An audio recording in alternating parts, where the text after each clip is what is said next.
Góðan dag, ég heiti Daniel frá Camper Iceland. Stay tuned for English.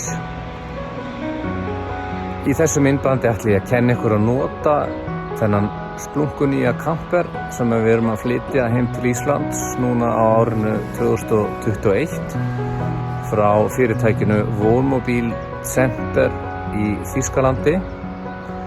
Það sést hérna í bakgrunninum. Við munum að vísu kalla hann Thor 200 heima, en engu að síður hann eins í notkun. So I will now switch to English to make it easier for our international customers. In this video I want to show you how to use our brand new camper category called Thor, like the God of Thunder. Okay.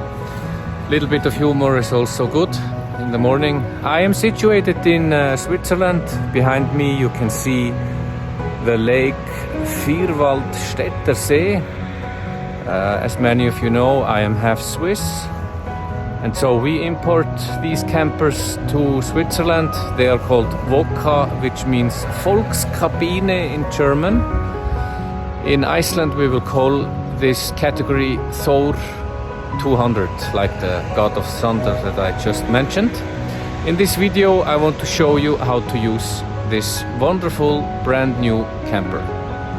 So here's how we're going to do this. I'm going to show you everything from the outside, and then I'm going to show you everything from the inside. Bear in mind that here in Switzerland we use this Dodge Ram to transport many different kinds of campers. That's why we have to use a larger truck. In Iceland, this category will be used on Japanese pickup trucks, for example the Mitsubishi L2.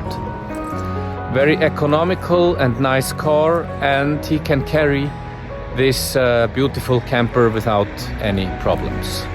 So let's start. The first thing you notice on the left hand side, on the driver's side, is the cabinet to fill up and top up the water. You can just put a garden hose in here, basically on any gas station in Iceland. On this side you can connect the hose, although if you connect the hose it's just gonna fill up the water tank. Once the tank is full, water will come out of the breathing hole.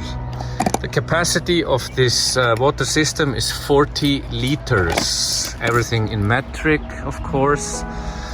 We will continue over to this side, and in here you find the CE plug for connecting the vehicle or the camper to 220 voltage. You will have a charging system inside that charges the battery, plus you have a plug inside to use the 220 from inside the camper. Never mind this plug, it is an optional feature that we have been importing to Switzerland. It's a shower for outdoors, for people that want to take a cold shower or clean their dog or give the dog something to drink or clean the shoes and stuff like this. Just below that you find the exit of the water. So if you use the faucet inside, the water will actually come out of this. There is an adapter piece where people can connect a hose to it. So bear in mind if you go to a campground and you use the faucet to park in a way that you don't disturb your neighbor. So let us look at the back of the camper. In this compartment here you can find the 5 kilo propane tank. Now while you are driving you just keep this shut off, but you open it up once you have arrived at your destination. We also keep the cable for the electrical plug in here. The vehicle normally comes with an adapter in case you would have a normal 220 voltage system. You can use the cable alone, and if you need to use the CE connector that looks like this, you would actually need to use the adapter. So you see here's the regular plug but with the adapter, once you plug this in here, let's zoom a bit out, you will have this standard European plug that you find on most campsites. Now let's just close that again. So just below the propane tank you will find this little body here from Truma. This is the exhaust system of the heating system, which means if you're using the heating system, keep the door shut so that the exhaust doesn't go into the vehicle. And bear in mind that a little bit of smoke and a little bit of, how do you say, a little bit of air, hot air comes out of this side of the camper. So on the right hand side we can basically only find one thing. These are the ventilation shutters for the Dometic fridge that is behind this. So if you park the vehicle with these into the wind, so the wind can blow in here, you will have a little bit of wind coming underneath the fridge. So in a case this is disturbing, just turn the camper around. Also, it is more difficult for the refrigerator to operate if you park it into the wind. So let's have a look on the roof. You can see that you have the first compartment here is actually very nice because it has a ventilator underneath. The ventilator works two ways. You can either suck in the air to get some cold inside, or after a sleep, or when you're cooking or something, you can have the fan suck the air out of the camper to get rid of moist and stuff like this. Just in the front you see a really large window, and left to it and right to it you actually see two 80-watt solar panels that also charge up the battery. So every window in this camper can be shut perfectly so you get a good night's sleep in the dark, because as you know in Iceland it can stay bright all day long. The same goes here. You have the mosquito net. If you go up, you can shut it completely. The same goes for the top windows, mosquito net, and on the other side you can shut that window too. Now, talking about windows, this large window has a really nice feature that I want to show you. To open it up, you have the typical system like you have on normal windows. You push this little guy, and on the other side, then you take down this fellow here, and you are able to push it up. And you see the pumps, it opens all the way up. Now, as you saw on this guy here, this hook will attach, and you can see that it has like two places. Now the reason for this is because you can leave it open just a few millimeters. Same goes for the side windows, to keep a little bit of air circulating while you're sleeping. And if it rains, normally no water should go inside unless it winds pretty heavily. Now if you want to keep this window a little bit tilted, you actually can. Not many people know this, but this system here, you know, this handle goes on top of these seats, and on top you have these plastic guys to put it down so that it cannot go up. You have that same system over here. You just take this guy here and close this, and very nicely holds it in its place. So okay, I will close this window again. You just take the handle, pull it down, put the handle back, and now you see perfectly what I meant. In this position it's shut, but if you go up a little bit and flick it in here, then you have just a little gap to keep air to circulate. That's very important. The thing is that sleeping in a camper or in an RV or in a tent or whatever you sleep in, there's a lot of moist that comes from you, both from your skin, from your breathing. And if you don't want the vehicle to moist up, you will have to keep a little bit of a gap somewhere in the windows to keep the air from circulating. And a very important thing, each and every morning you should take out your pillow and covers and dry it up so it doesn't become moisty. So you see, I just recently pulled these guys out and had them dry after a good night's sleep, because obviously I am traveling myself, and I will show you a wonderful, brilliant system that we will install in all our rental campers, and is considered an option if you buy one. We're gonna lift up the mattress, and under here we find this brilliant system. Now what it does is, I'm gonna put the camera a little bit down so you can see it a bit better. What it does is it creates space between the mattress and the floor, preventing a moisture to get stuck between the mattress and the plate. Now, standard in these campers, if you don't choose this option, if you buy one, is this so-called 3D mesh. It also works brilliantly. You can see that this is similar, a bit less, but it's like a spring-loaded. It looks that way so that air can circulate around here. That's also very, very, very brilliant. Once you enter the camper, on the right side you will find your voltage, 13.4. So obviously the solar panel is charging the batteries at the moment, even though it's not that sunny.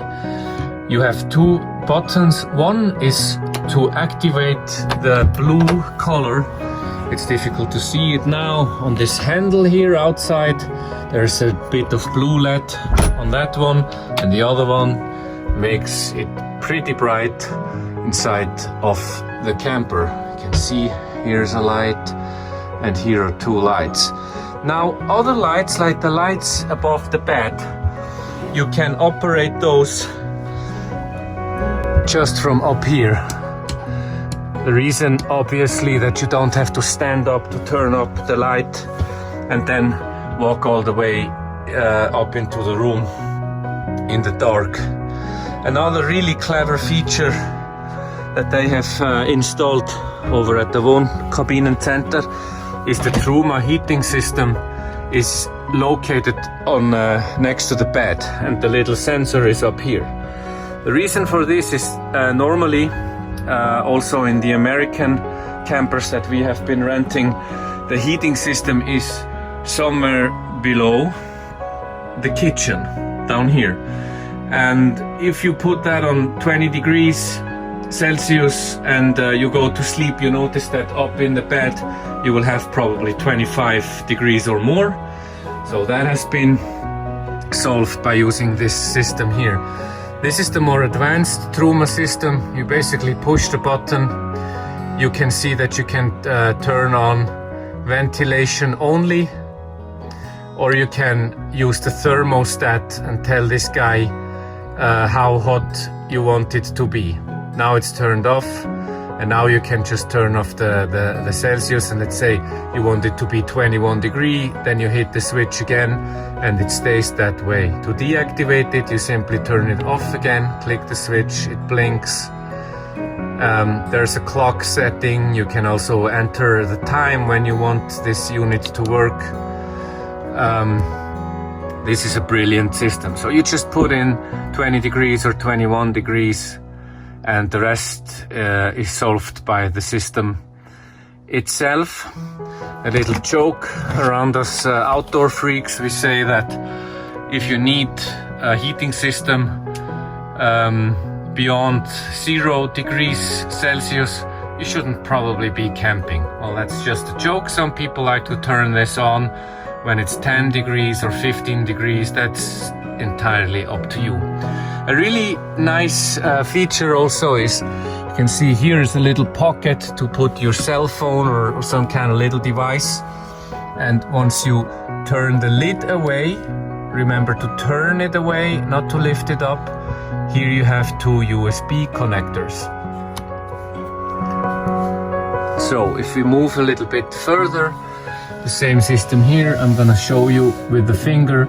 Just move the lid away, sideways. Yeah, that's how you do it.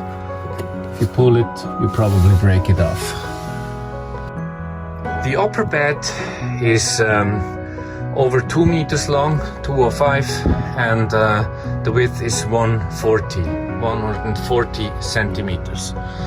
The second bed, you can see down here, is somewhere between 110 and 125.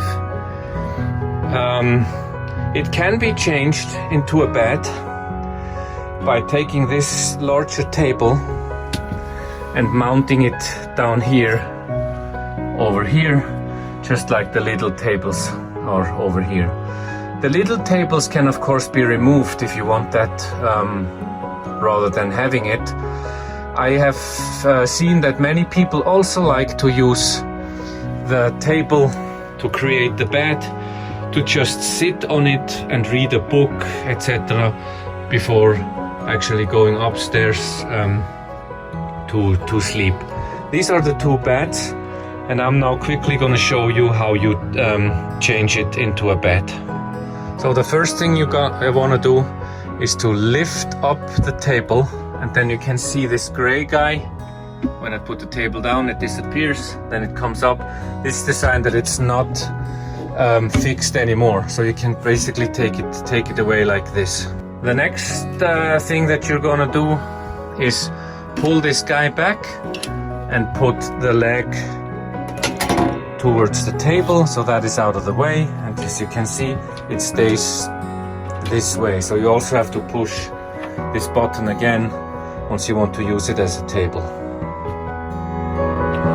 The next thing is basically mounted on this slider. I will show you from underneath as well. And then you put down the table. So, because I have to use one hand to do this, I couldn't move the cushion with my other hand.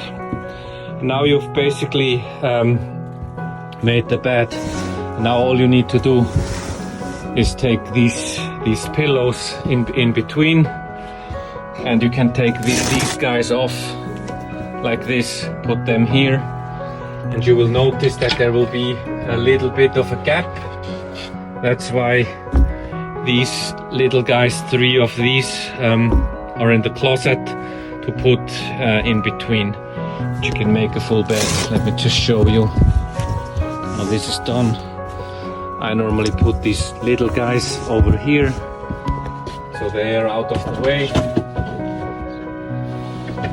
You see, here are 3 more. Here we go, like this.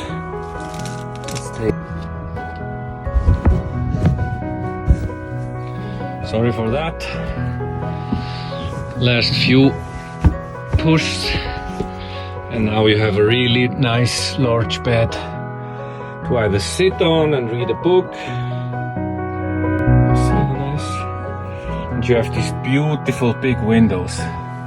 This is one of the first campers in this site that we see that has these wonderful big windows. It brings so much light into the camper. It's just amazing. Okay, in the meantime I've mounted this system back, so it's back to table mode. We will take a look at some other nice stuff. To look at the cooktop. So the cooktop, this is standard European. You open up the gas bottle or propane tank, you turn it to open, you push it down, you hit the piezo, and this will light up. As soon as you have fire coming from the stove, you can release the button. You have to remember to push this down for 3 seconds. This is a security. If you push it down for 3 seconds while there is fire, it will stay on. If you don't, it will turn off. The reason for this is, if the wind would blow into the vehicle and shut your stove off, the sensor would immediately realize that there is no more heat coming, and instead of keeping the gas flowing like in other countries, the European regulation stipulates that it has to shut off. So this will shut off automatically if the fire is gone. Anyways, we turn it back to zero. On this side we have the faucet. The nice thing about the faucet, something I really like, is that once you push this fellow up, there's a sensor inside that tells the pump to turn on. So there's no more second switch that you need to search for to activate the pump. The button to activate the pump is integrated in the faucet. So while we are driving, we will close this down, and bear in mind that many people think that you will make a fire here, then close and cook on this glass. Completely wrong. You cook on this system here. You can also remove these metal things. You see how this comes out? You can. This is brand new, so it's really clean. But once you have used it, you can pull these guys out to clean everything. Just remember not to lose these rubber bushings. They are very nice. Once you have finished cooking, or if you want to chop something down, you can of course leave the glass. Always remember to shut these down. We have seen it many times that people start driving with this open. In the next turn, this falls down and can break. So, safety first. Closing every closet is important.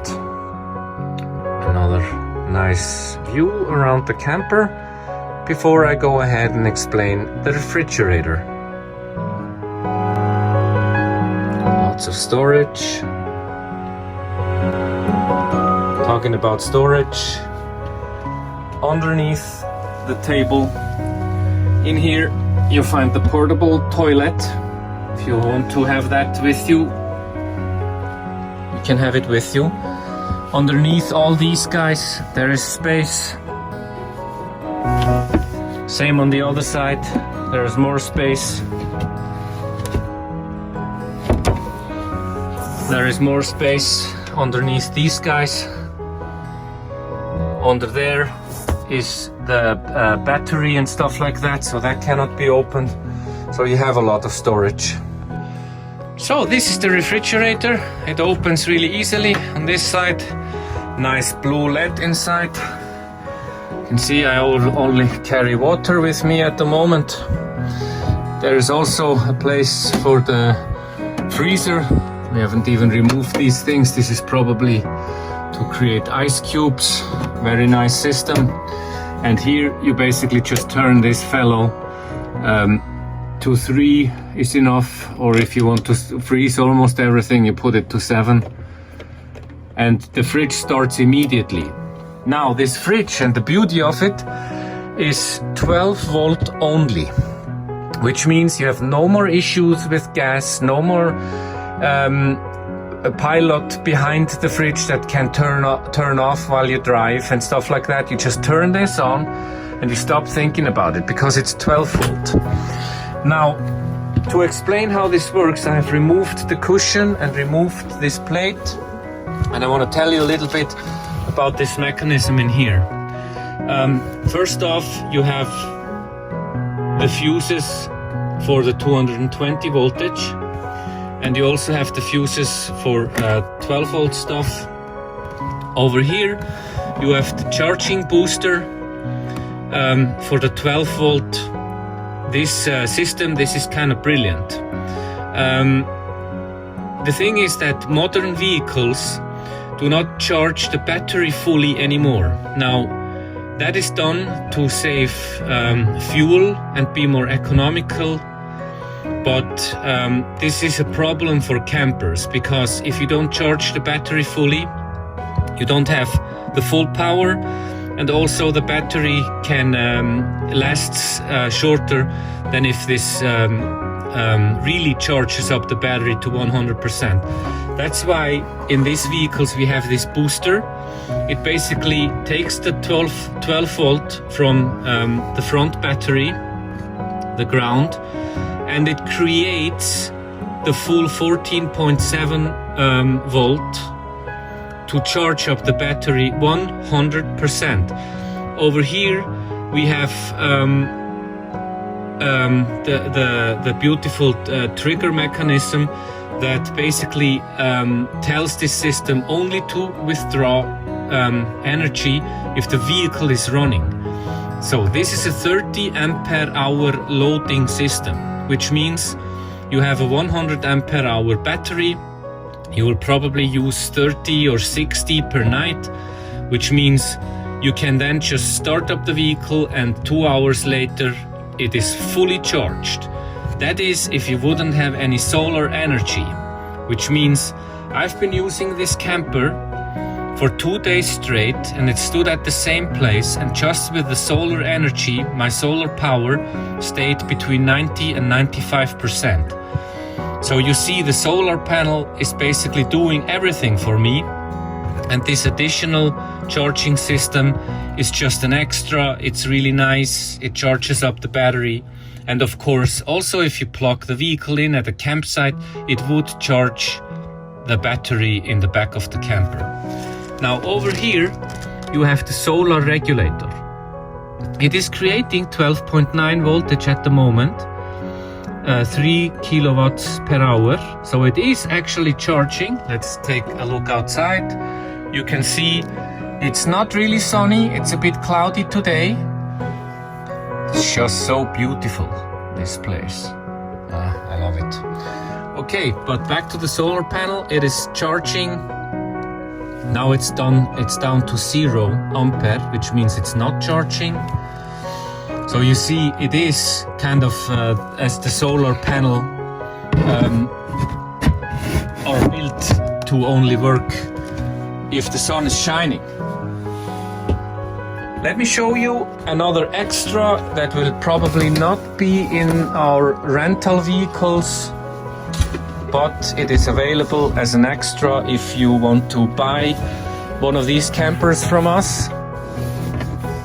And that is situated, let me just take this table away again and mount it on the other way. So this is an extra only available for the campers that we sell. This is a Victron energy system that you connect to your phone via Bluetooth. You can also look at all the details on this guy here, but looking at the app is a bit easier. Now what this does is it tells you how much energy you have left, how much energy you're using, how much energy you're charging. And based on these data, you can probably figure out how long your battery is gonna last. This is a nice extra feature that you can order. Now in the rental vehicles, you don't have this guy over here. But even easier than that, you can just look at this fellow over here, 12.9. If this drops down to 11, you should probably connect the vehicle or start up the engine and charge your battery again. I previously explained how the Truma heating system works, and now I just wanted to show you that behind this beautiful cover here, you actually see the propane heating system. So this is where the hot air will come out. You also see that these vents here, it can take in air from the outside, and the exhaust goes out of the camper where I showed you before in the video. So again, you have nice storage for your cookware over here. Really nice. Really nice in here as well. This camper has so much storage that while I'm traveling, most of these cabinets are empty. And the only trick I use here is never put anything heavy into the top counters. Rather keep the heavy stuff down below so that the vehicle is more steady.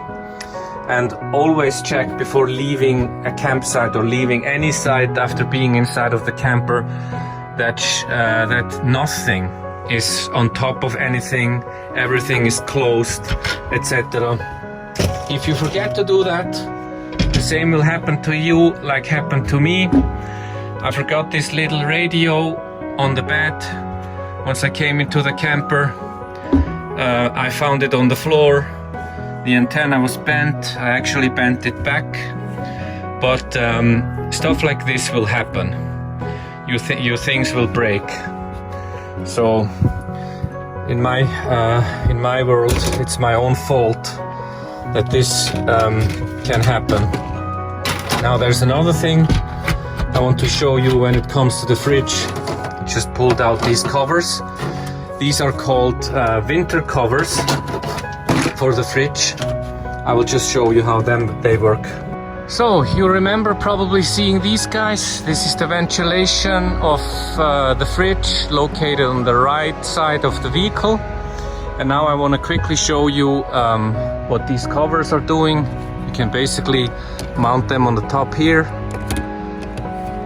Use a little screwdriver to fix it here. Now what it does is it prevents the wind from coming inside the fridge. This is done when it's heavily raining or windy, or if it's really cold outside. Then it's enough that you can see underneath here. This is just enough to get ventilation behind your fridge.